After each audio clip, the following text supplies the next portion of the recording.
Well, right now you're in Ponsonby, really getting around the city this week. Now, Hamish, Auckland's not really known for its earthquakes, and so this is just artwork behind us here that's not actually fallen parts of buildings, but it's probably a good place to talk about earthquakes. They do happen, but generally speaking, you know, what are some of the dangers that you can get from earthquakes? Yeah, so earthquakes, the main hazard from earthquakes is the ground shaking, obviously, with different types of facades and bricks and boulders from buildings falling down. Also household items on top of cabinets will fall down and injure yourself. So that's the main type of hazards with earthquakes.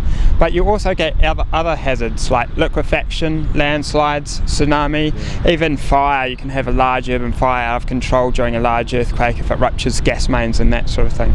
And I guess in terms of natural hazards, you know, earthquakes are one of the ones that really come to mind, you know, given those more recent events in Christchurch. And you talk about those facades, there are a lot of those old buildings that came down which resulted in a lot of injuries. What are the sorts of things we need to do to be aware of the warning signs, or to prepare to try and keep ourselves safe from an event like that? Yep. So earthquakes don't have a lot of warning time with them. Unfortunately, they happen sporadically, and we don't know when they're going to occur. But the important thing to remember is what to do when there is an earthquake. So when there is an earthquake, remember to drop, cover and hold. That's our message that you'll see floating around all the time. And wherever you are, do that before doing anything else. Once the earthquake stops, if you're near the coast, ensure you get to high ground.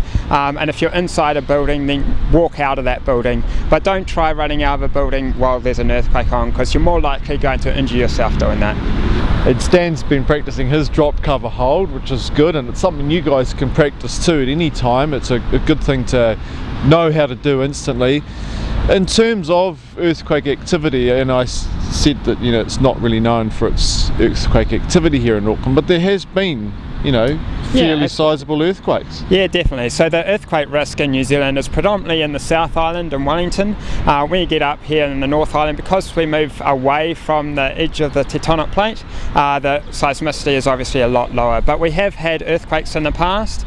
I think our largest one was back in the 1800s, and that was like a 5.5 magnitude earthquake based in the Waikato Head. So we certainly do get earthquakes shaking from time to time. In the last 20 or 30 years, we've probably had 100 recorded earthquakes here in Auckland based on seismometers, but you compare that to the likes of the South Island, and you had over tens of thousands in the likes of Christchurch alone. So we're very low seismically here in Auckland, but definitely get some time to time.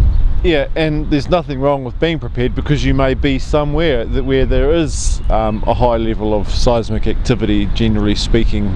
So, you know, it's always good to know what to do and being prepared.